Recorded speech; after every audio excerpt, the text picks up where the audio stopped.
A NBA legend walks into a diner wearing a bright red MAGA hat. What happens next changes hundreds of lives forever.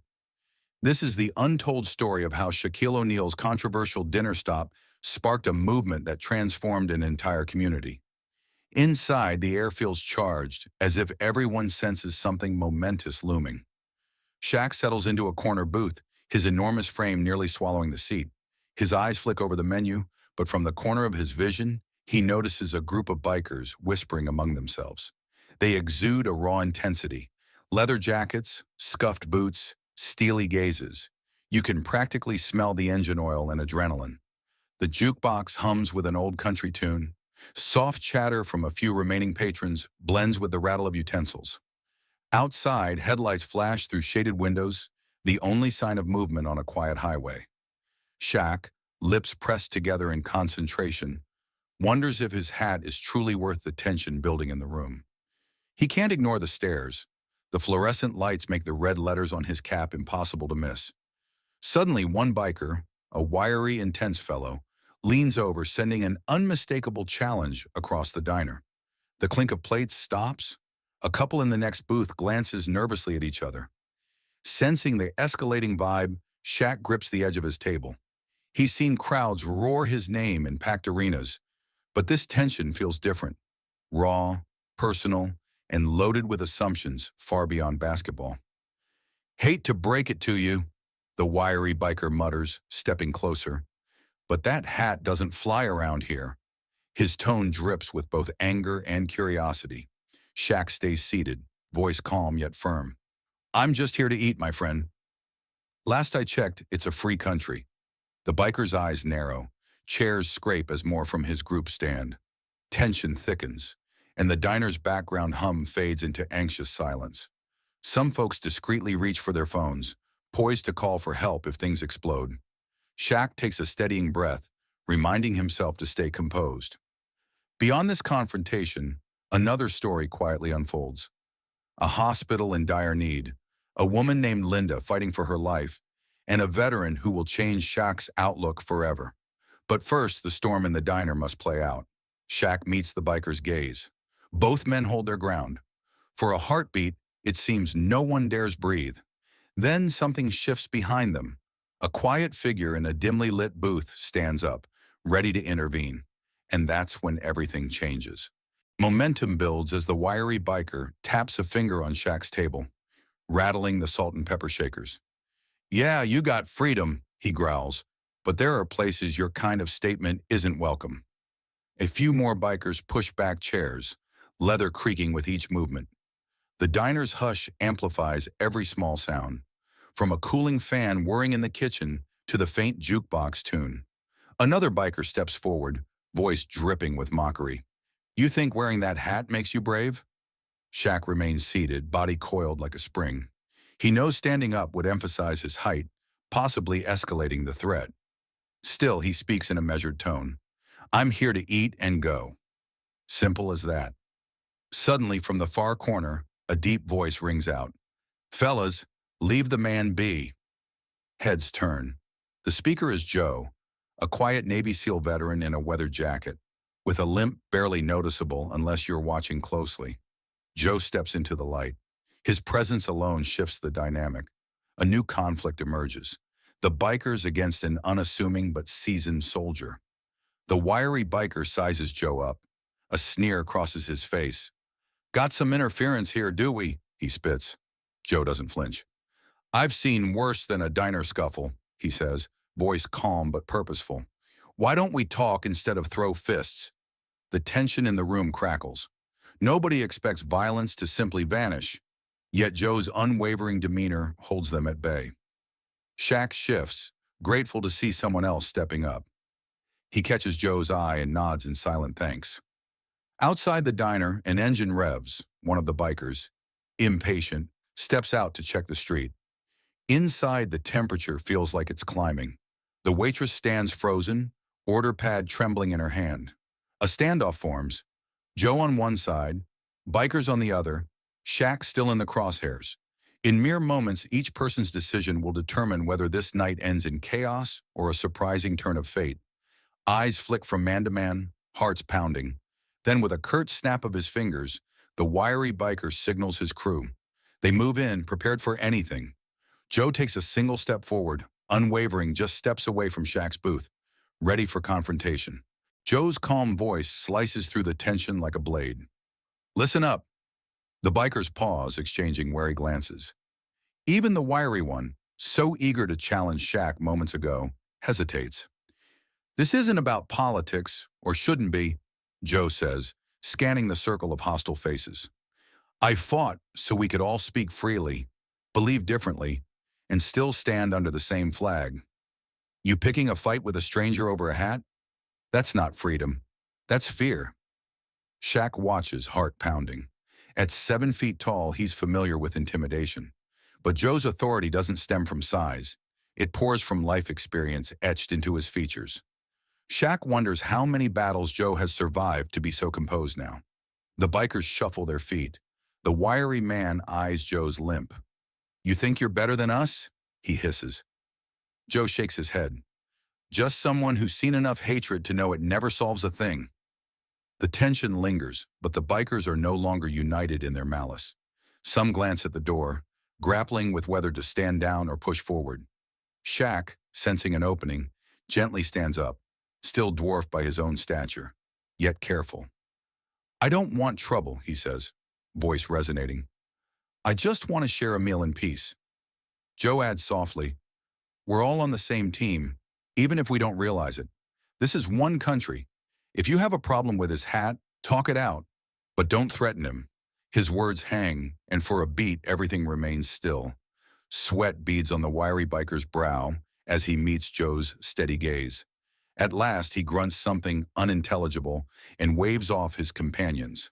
There's a collective exhale throughout the diner, relief tempered by uncertainty. No one's quite sure if the storm has fully passed or if it's just beginning. Shaq's eyes meet Joe's. They share a silent gratitude. Little do they know, this encounter marks only step one on a path leading to Linda, a collapsing hospital system, and an entire town waiting for salvation. But for now, the diner sighs in collective relief as the confrontation deflates. The wiry biker spits one final glare at Shaq's MAGA cap before barking, "We're out of here." His crew ambles out, shoulders tense. A battered bell above the door jingles as they disperse into the night. Inside, the pressure that had weighed on everyone finally lifts. People shuffle in their seats, uncertain if they're truly safe. Murmurs ripple through the diner, a collective release of pent-up anxiety. Shaq stands, rolling his shoulders like a man shedding invisible shackles. Joe hovers nearby, calm but visibly drained. A few minutes later, those who fled return tentatively, glancing around as if expecting a crater in the floor. Instead, they find Shaq shaking Joe's hand. I'm Shaquille, by the way, he says softly, voice resonant with gratitude. Joe nods. Joe, mechanic and ex-Navy SEAL. Around them, the waitress exhales, exchanging relieved smiles with the cook. Thanks for stepping in, Shaq continues, pulling out a chair. He notices Joe's limp, but holds back from prying. Joe shrugs. Couldn't watch them gang up on you. We all have our beliefs, but intimidation isn't right. A renewed calm takes over. Patrons reclaim their tables. The jukebox flickers to a new tune. Shaq and Joe share a meal, comfort food, greasy fries, and watery coffee. It tastes like relief to them both. Between bites, Shaq glimpses the old Navy SEAL emblem on Joe's jacket. Curiosity gnaws at him. Who is this man who risks stepping into a fight to defend a stranger's freedom of expression? Joe motions to the waitress for the bill, but Shaq waves him off, determined to pay. My treat, Shaq insists. And not just this time. Let me do something more. Joe arches an eyebrow. More? Shaq shrugs. People with your courage are rare. I'd like to know your story. Joe hesitates, but something in Shaq's demeanor, his sincerity perhaps, pushes him to agree. Outside, the night stretches on. Past these diner doors, Linda endures a sleepless battle. A neglected hospital with flickering lights awaits. Neither Shaq nor Joe can predict how their small conversation will cascade into a life-altering crusade. For now, though, they finish their meal, forging an unlikely connection that will soon test their resolve, challenge their compassion, and inspire an entire town to unite under a single cause. Later that evening, Shaq and Joe sit in the now quiet diner, half-empty coffee cups between them. "So, a Navy SEAL," Shaq begins, looking at Joe's insignia. "That's pretty intense." Joe nods, eyes distant. "Spent over a decade in service. Came home with this limp after an explosion took me out of the field. Didn't see it coming, and it changed. Everything." He pauses, letting the memory settle. Shaq leans in, voice gentle. "You ever miss it?" Joe chuckles without humor. "Every day, but you adapt. Civvy life is a new mission." He offers a ghost of a smile. "That's hard enough." Joe sighs, fingers tracing the mug's rim. "The toughest part? Watching Linda struggle. She's battling cancer. Medical bills keep piling up." His gaze drops. "We've got one dusty hospital around here, always short-staffed and underfunded." Shaq's expression tightens. He's deeply familiar with philanthropic causes, but also knows a system can't be fixed on goodwill alone. "Her prognosis?" Shaq asks softly. Joe's voice cracks. "Day to day. She's strong, but the hospital can't keep up with her needs." The coffee in front of him grows cold as he shares details. Outdated machines, cramped wards, overworked nurses. It's a bleak picture of a community left behind, overshadowed by bigger cities and better-funded institutions. Shaq feels a tug in his chest, a moral imperative. He's seen heartbreak on the basketball court and run numerous charity drives. Yet talking to Joe, the issues feel painfully real. Out of habit, Shaq rifles through his phone for contacts. "I might be able to get some eyes on this," he murmurs, half to himself. But Joe, ever stoic, raises a hand. "I'm not looking for a handout. I just wanted to stick up for you back there." "Wasn't expecting all this." Shaq smiles, a warm, knowing grin. "Sometimes the best things start unplanned. You saved me from an ugly situation. Let me try to do something for Linda and everyone in that hospital." Joe's eyes shine with conflicted gratitude. He opens his mouth to protest, but Shaq stops him. "I won't force anything. Let me at least see if I can bring some resources your way." Joe sits in silence, torn. Is he about to open the floodgates of help or step into territory that could complicate his life further? Little do they know that this conversation is just the spark. Soon the entire community, and even those bikers, will be swept up in a transformative wave that no one could have predicted. Early next morning, Shaq and Joe drive down a dusty road toward the local hospital. The hospital appears modest: cracked paint, weed-choked flower beds, a flickering neon sign. Inside, the corridors are narrow and crowded with outdated equipment.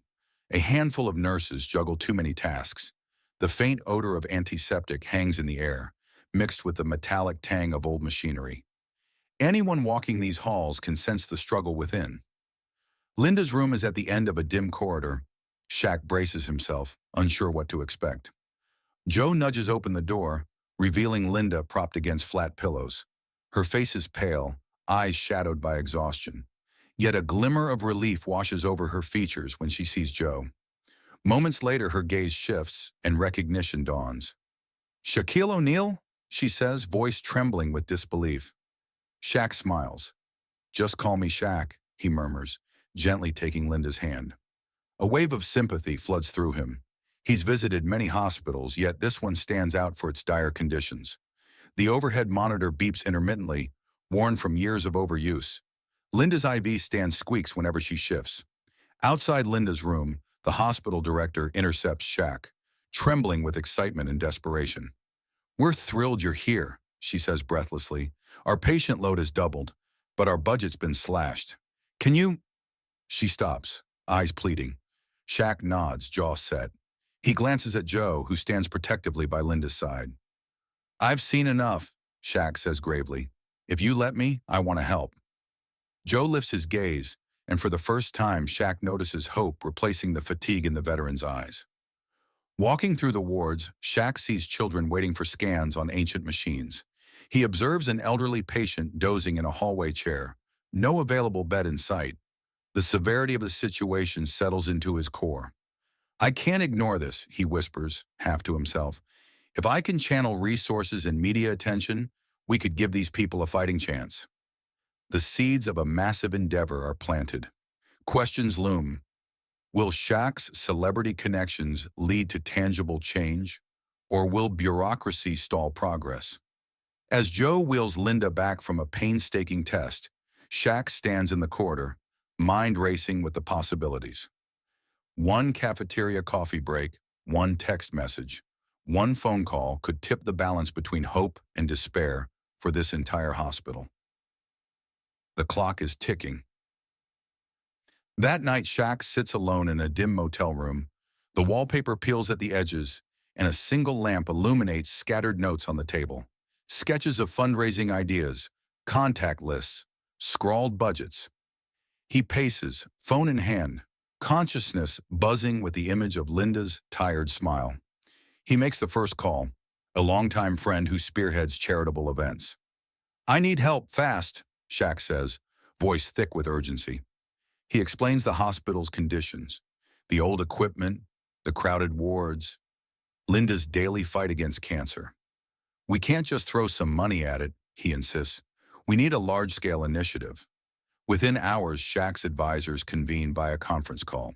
Suggestions swirl: a celebrity fundraiser, corporate sponsorship, equipment donations. Shaq jots everything down, envisioning a permanent foundation. "Let's call it Hope Beyond Hoops," he proposes, the words tumbling out in a rush. "I want this to outlast any spotlight."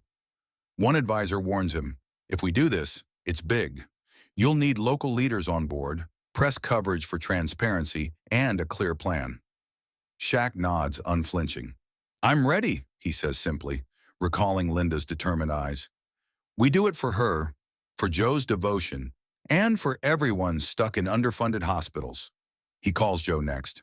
"I'm not looking for a handout," Joe reiterates, voice still thick with pride. Shaq counters gently, "This isn't just for you or Linda. This town needs help. Let me do my part." A pause follows, heavy with sincerity. Finally, Joe breathes out, "Okay." Shaq shuts off the lamp and closes his eyes, mind teeming with possibilities. Out in the dark parking lot, a flickering sign casts shifting shadows across empty cars, a metaphor for the precarious state of the hospital. Tomorrow, the real work begins. Volunteers must be gathered, resources aligned, media alerted. He imagines a wave of new equipment rolling into the hospital, saving lives. He pictures Linda standing upright, cancer beaten back by advanced care. Those hopes drive him to plan relentlessly. As dawn inches closer, Shaq settles into bed, adrenaline still firing through his veins. He doesn't know if he can rescue an entire hospital, but the thought of not trying gnaws at him more than any fear of failure. The mission is clear: spark a movement that outlives the headlines. News travels fast. Within days, a convoy of vehicles arrives at the hospital. Locals gather to watch as volunteers offload high-tech chemotherapy machines, new hospital beds, upgraded monitors, and cases of essential medical supplies. Nurses exchange incredulous looks. Doctors beam with relief. Some break down in tears, overwhelmed by the scale of assistance. Shaq steps out, joined by Joe. They're met with applause, but Shaq waves off the hero worship. "This is about you," he tells the staff. Local reporters interview the hospital director, who gushes with gratitude. "We can finally offer treatments people once had to drive hours for," she marvels. Linda, moved to a brighter room, watches the activity with glistening eyes. Joe gently pushes her wheelchair around to see the upgrades. Brand new infusion pumps, a reorganized nurse station with modern computers. The transformation seems unbelievable. Shaq stops by, giving Linda a gentle fist bump. "We're just getting started," he assures her. Local businesses pitch in too, offering free meals for volunteers, donating paint for hospital walls, or sponsoring supply drives. A painter's crew arrives, brightening corridors that once felt oppressive. The entire facility hums with renewed energy. Someone jokes that they need a victory parade down Main Street. Skeptics slowly come around. "He's not doing this for a photo op," one longtime resident admits on camera. "He's actually helping." The phrase "Hope Beyond Hoops" becomes a local rallying cry. Donations trickle in from neighboring towns, then flow from across the nation once the story goes viral on social media. Yet amid this bright surge of optimism, Obstacles lurk: red tape, financial complexities, insurance constraints. Many wonder if Shaq's newfound mission can keep up the pace. For now, though, the hospital's heart beats stronger. As the final delivery truck pulls away, Shaq and Joe find a quiet corner near the new admissions desk. Joe looks around, tears threatening. "I never thought," he starts, voice hitching. Shaq places a hand on his shoulder. "We're a team," he replies simply. In that moment, a spark of genuine hope ignites. They've crossed the first major hurdle, but more challenges and surprising allies await just around the bend. Shaq's phone vibrates with a new message, a local news clip. The wiry biker, the same man who confronted Shaq, speaks gruffly into the microphone. "We wanted to make amends. Saw what Shaq's doing for that hospital. Guess we judged him too quick." His voice wavers, as if uncomfortable with public confession. But the sincerity is clear. They've raised funds from a small rally, enough to buy more supplies or sponsor several patients' treatment. The camera pans to a line of motorcycles roaring in support. Shaq watches the clip, stunned. "Who would have thought," he murmurs, recalling the anger in that diner. Joe stands behind him, equally speechless. Yet a flicker of a smile crosses his lips. "People can surprise you," he says. Before long, the bikers request to visit the hospital, offering volunteer muscle for hauling construction debris and moving equipment. Celebrities also begin to ring Shaq's line. Old teammates mention hosting charity basketball games. Musicians offer benefit concerts. A swirl of publicity grows around Hope Beyond Hoops. Still, Shaq stays focused on tangible impact. "We don't need empty promises," he tells a business sponsor. "We need real partnerships." Donations funnel in from around the country, some modest, others huge. The hospital administration scrambles to accommodate the influx, turning once desolate wings into specialized treatment areas. Linda's care improves daily. Though she isn't out of the woods, her doctors now have the tools to fight with better odds. Local chatter evolves. People once suspicious of big names stepping into their small town now cheer as they see real results. A deli owner puts up a donation jar labeled "Tips for Hope." School children hold a penny drive. Even the local radio station runs a weekly update segment on the hospital's progress. As a significant sign of unity, the diner where it all began puts up a plaque. Historic site of Hope Beyond Hoops' first stand. It's half joke, half tribute, but it cements the idea that one confrontation can spark major change. Shaq and Joe exchange relieved smiles. The immediate crisis is easing, yet bigger challenges loom on the horizon, ones that will test the foundation's resilience and this entire town's newfound spirit of cooperation. Months have passed since Shaq first stepped into that roadside diner. Now the hospital is nearly unrecognizable. Fresh coats of paint, modernized wards, and a fully equipped pediatric wing. At the entrance, Linda stands supported by Joe, thinner than before, but beaming with hard-earned vitality. Shaq walks up, enveloping them both in a gentle hug. "Look at this place," Linda breathes, voice catching. "It's so alive." Joe nods, turning to Shaq. "We owe you everything." Shaq waves him off. "You stood up for me first, remember?" A small crowd assembles in a renovated waiting area. Doctors, nurses, volunteers, bikers, local officials, and families who've benefited. The hospital director takes the mic, eyes shining. "We've gone from near closure to state-of-the-art care, all because of people who refuse to wait for miracles." She gestures to Shaq, who steps forward to speak. "Sometimes one moment changes everything," Shaq begins. "I was just looking for a meal, wearing a hat that stirred up trouble. But thanks to Joe's courage and Linda's fight, we launched Hope Beyond Hoops. This isn't a one-off project. We're going to rural towns, underfunded hospitals, anywhere else people need us. I hope you'll join in." Applause reverberates.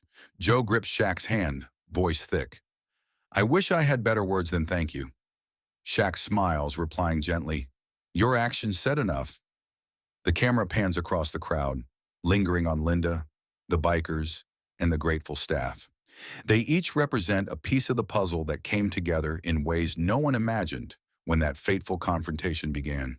In the final moments, Shaq addresses both the live crowd and viewers online. If this story touched you, share it. Start a charity drive in your town, help a neighbor, or volunteer at a local clinic.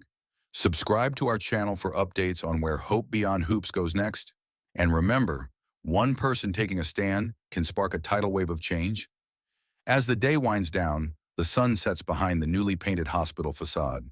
Shaq heads to his SUV, exchanging last waves with volunteers. He looks back, heart full, knowing that real triumph isn't measured by trophies or headlines.